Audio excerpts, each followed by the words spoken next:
Okay, so this challenge actually isn't that hard, but one of the problems with it is that the win condition was translated completely wrong. It says something like enemies have to die within 2 turns where you lose. Instead, what it actually means is that once one of the bosses die, you have to kill everything within 2 turns, otherwise you'll lose. Once you realize that the win condition is actually lying to you, there's pretty good chances you'll just win this on the first try. Although I suppose that's not entirely guaranteed, because the amount of AoE damage flying around in this fight is pretty significant, and that's probably the biggest danger here. So as you can see in this fight, you're going up against the 2 Bozels, classic Wikigrisser. So even though both of them have their share of annoying things to offer, because of the aforementioned win condition where you have to kill them close to each other, you pretty much have no choice other than to just face down the mechanics of this fight. This fight is mostly an HP and healing check, and while there is something of a DPS check, it's lenient enough so that your biggest concern will be to just survive the fight rather than just killing them fast enough. Now I would say most of the most dangerous mechanics of this fight come from Licorice. As is with the player version of Licorice, she can place any number of terrain tiles on the map anytime she uses an AoE skill. While she does have 2 different AoE tiles like it is with the player, they have 2 completely different effects. So in this case, her holy tiles will give a stacking intelligence buff. Every single time one of the enemies stops on one of those holy tiles, they will get 5% intelligence, and this stacks infinitely as far as I can tell. This of course makes the AoEs from these bosses more and more dangerous as the fight goes on. Even though you can try to avoid this to some degree, there's really no way around this other than just having really high stats on your characters. However, it is the dark tiles that Licorice puts down that are far more dangerous. Each time one of your allies lands on one of these tiles, you will get a 20% healing effect reduction debuff. This also stacks infinitely, it ignores immunities, and it does not wear off. And obviously that final point is the real killer here. If you stick around in these tiles too long, then you're just going to heal less and less until eventually you start healing for 0. And of course at that point you're pretty much screwed. Of course this will not happen as long as you engage with the fight's mechanics properly. So these skeletons that spawn every single turn are basically completely harmless. They're very easy to kill. In fact, as you're going to see many times, my Freya is just going to barb them to death, even though my Freya really isn't that strong. So every time one of these skeletons die, they will leave a 3x3 square of terrain effect. This terrain effect overwrites any other terrain effects and prevents other terrain effects from taking place. So obviously this is the main way they want you to try to avoid these dark tiles. Although as a result, it will also prevent friendly terrain effects, so you will not be able to use stuff like Rosalia's sword. At least not to great effect on this map. But I think that's a small sacrifice in order to get around the annoying dark tiles that Licorice puts down. Aside from the terrain wars that you have to deal with on this map, it's pretty much a straightforward AoE boss map. You want to have characters with solid amounts of HP, and you want to have healers that can top people off as much as they can.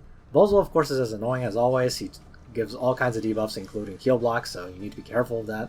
Bozel also switches between 2 forms, much like Licorice does, but these 2 forms are mostly the same. I mean, they're both AoE spamming annoyances. One of them has the standard Bozel talent, where he just gives a random debuff all the time, and the other version of Bozel actually forces 2 of your units to walk only in straight lines, which is a very odd mechanic. But it's clearly there to make it more difficult for you to find a safe spot to stand in. When you combine this with the fact that this Bozel can also shuffle around your characters with this black hole style skill, I mean, it just adds to a lot of annoyance like Bozel is in PvP as well. So obviously AoE healers like Juggler, Rosenseal, or even someone like Close are very useful here. The final thing I want to say is that Licorice has a number of buff skills that she has access to when she's still in her light form. She has one that increases AoE span by 1 and increases damage output by 50%. This of course is very dangerous, but the nice thing about this is that it is actually a dispellable buff. So this is also something worth keeping in mind.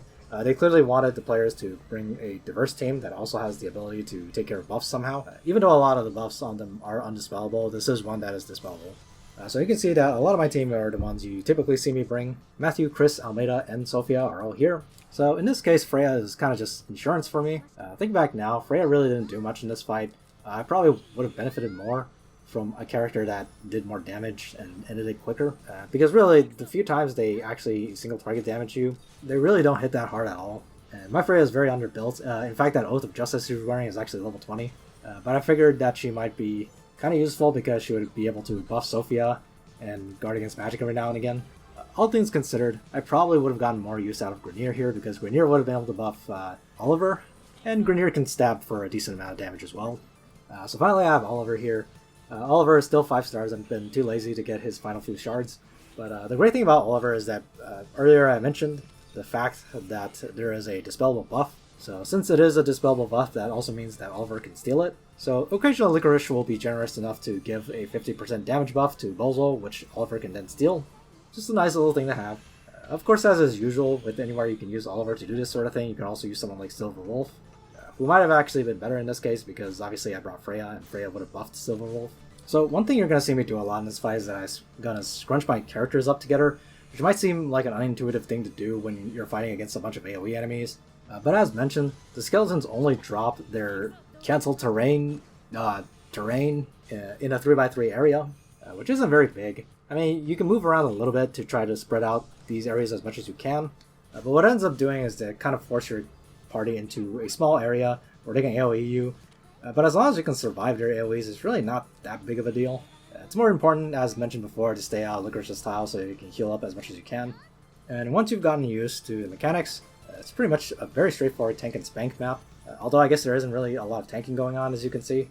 I guess one final thing I can add is that the event shop does have a buff for this map, and that buff makes it so that every single one of your characters places down a 2-ring AoE terrain that removes debuffs, which, as you can imagine, is absolutely crazy and completely trivializes this map into a very, very straightforward fight. If you're still struggling with this map, you can go farm a little bit and get that passive, because that will make this fight very, very easy. If even after you get that buff you're still dying to this map, that means there is a problem with the amount of HP you have. With the limited amount of time left over for this event, my recommendation for you to go raise up one of those SR items that has a ton of HP on them. For example, the green leaf coat, that sort of thing. Hopefully that can push your characters to the point where they can survive the AoEs, and then you just bully Liko and Bozo until they go away. Also, as you saw about 20 seconds ago, my Sophia died. I'm not entirely sure what happened there. I mean, I did give a lot of my backup equipment to Sophia, so her stats are kind of mediocre. And she wasn't at full life, but I really didn't expect her to die like that. But as you'll see, I still cleared this map without much trouble. Like I said, it really comes down to a stat check, and doing your best not to stand in the dark puddles. If you play enough MMOs, you'll probably know the rule, don't stand in the fire.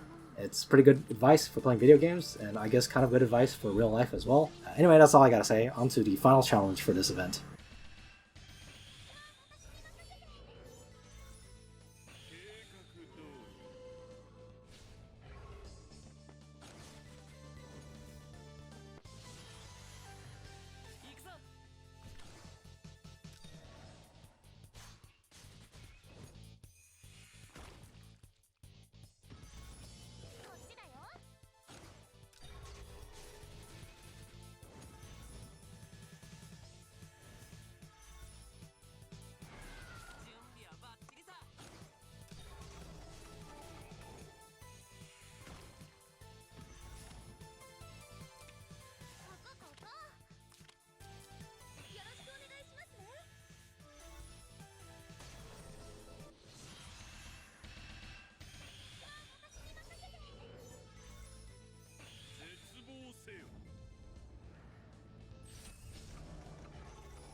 せよ。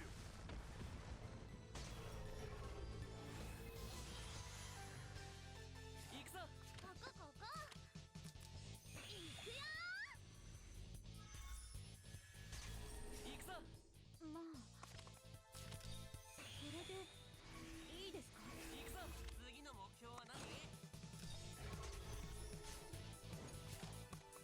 行くぞ。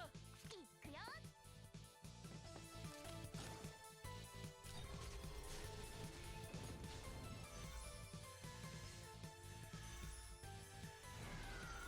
行くぞ。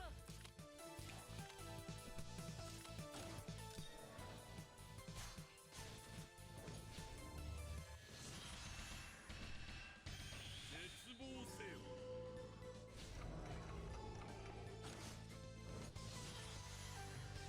こっちだよ。準備はバッチリさ。どうかしましたか？すみません。